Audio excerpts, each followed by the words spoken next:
Hello everyone and welcome to the Enemies Area, and thank you for joining me as we talk about Sword Art Online Alicization War of the Underworld episode 14.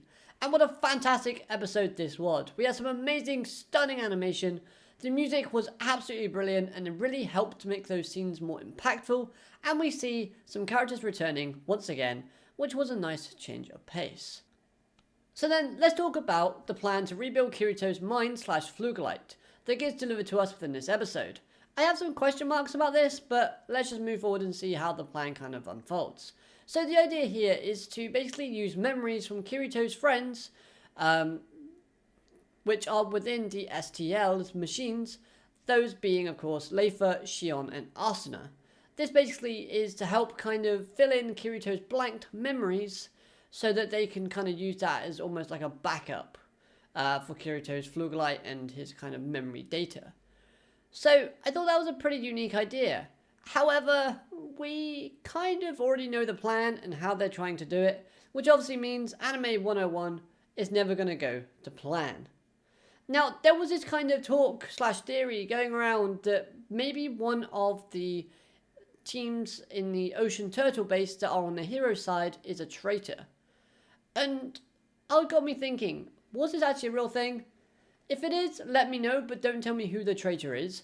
But at the same time, if there is in fact a traitor in this small group of people trying to help Kirito, then I think the anime is trying to lead us into the direction of two characters. Number one, obviously being the guy who helps and volunteers to go along with the plan, to help the kind of, I forget his name, the blonde-haired computer tech guy. The guy that stands up and says, look, I'll go with you, I can probably take a bullet. He does look kind of suspicious, and it's the first time of us seeing him, so maybe they're trying to plant the seeds for that. Or maybe the other person could be Rinko. As I don't really have a reason for this, she seemed like pretty close to Asuna and seems pretty decent, pretty nice person, but at the same time I thought it would be a cool plot twist if they did go with her as a traitor, if there is in fact a traitor to begin with. So all in all, this idea, it sounds okay, but at the same time, since we know the plan, there's a few question marks as to whether or not it's going to go to plan. I have my doubts, but let's see how it goes moving forward, and hopefully we get something decent delivered. Moving on from that, I don't often give Liz credit, but I really do have to in this episode. I really like the speech she gave in the first half of the series, where she was trying to convince the Alpine players to kind of convert their save accounts to basically go and help Asuna and the other knights in the underworld.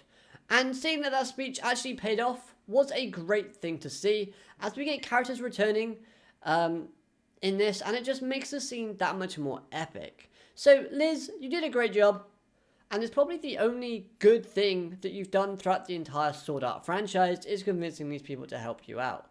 Honestly, she is one of my least favourite characters, but even this kind of little achievement in itself boosts her credibility, in my personal opinion, up that tiny bit more, so she's not at the bottom. Now, we do see the leaders returning from Elfheim, coming in and helping. They make a cool appearance, but we do also get a cool little appearance from three characters from the Fatal Bullet game.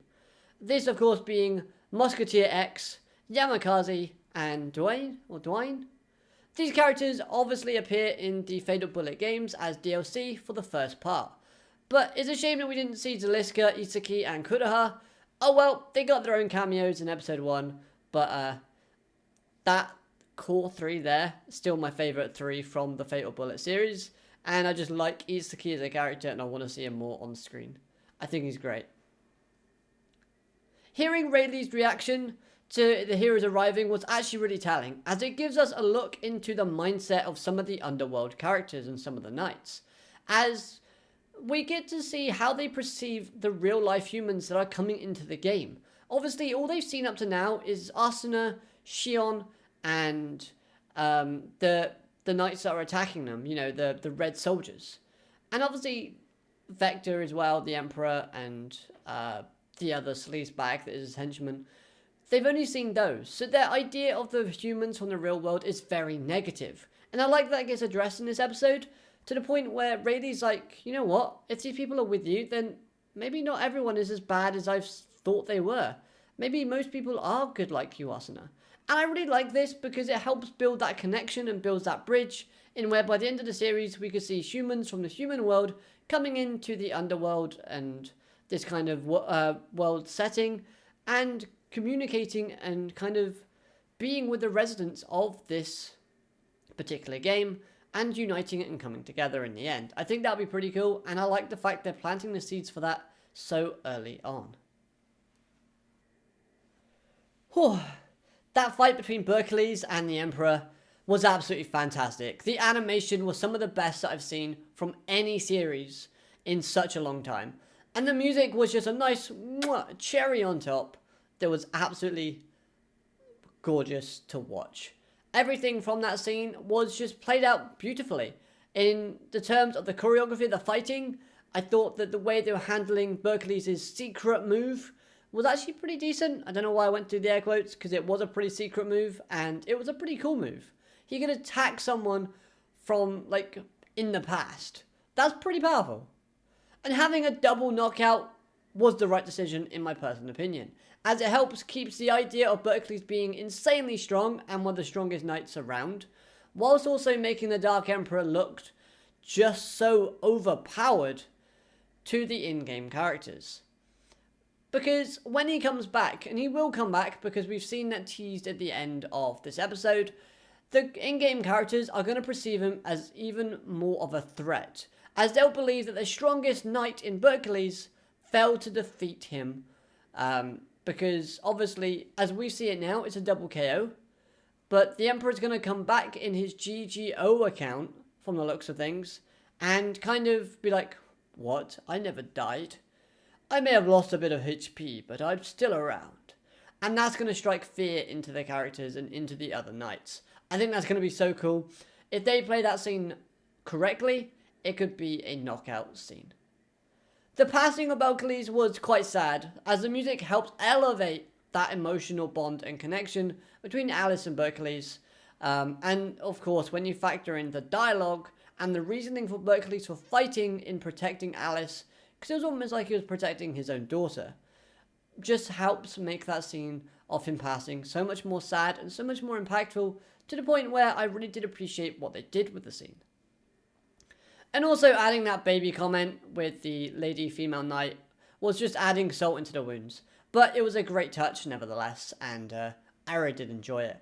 I don't want to see that female knight die now though, or get plunged in the stomach. I really want her to survive and kind of, have that child and make it kind of strong and have a happy life. At the same time though, I do have to kind of wonder though, would Berkeley's be a good father if he did stay around? Because let's think about it. We see him as an astral spirit, and maybe it was just because he was an astral spirit / ghost that he rode away with Quinella.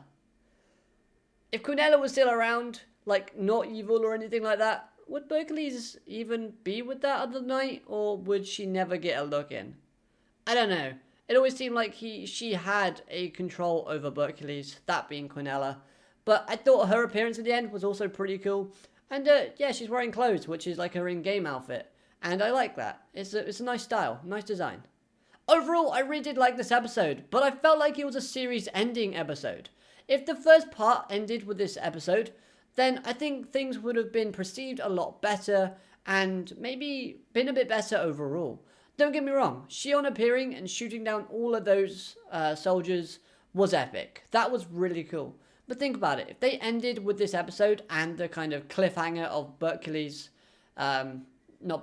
with the Dark Emperor coming back in with his GGO account, I think that would make things a lot more kind of, shock appeal, and it will make people want to come back even more. So, that's just my personal thoughts on it. Seeing Quinella was cool again, and it helps add on to the idea about having data / memories of people stored within somebody else. Sounds a nice little nod back and a nice little connection. But overall, that was just my thoughts on the episode. I want to know what you think in the comments down below. What did you think of this episode? Did you like it? Did you enjoy it? What was your favourite part from it? And yeah, if you agreed with some of the stuff I've said, brilliant. If you don't, let me know why. Again, I'd like to start a discussion and see how things go from there. Subscribe if you're new so you never miss a video from me, and if you like the video, why not give it a thumbs up? Be really cool, and it'll let me know that you like content like this. Other than that though, I hope you all have an amazing day. Alligator matane. Goodbye.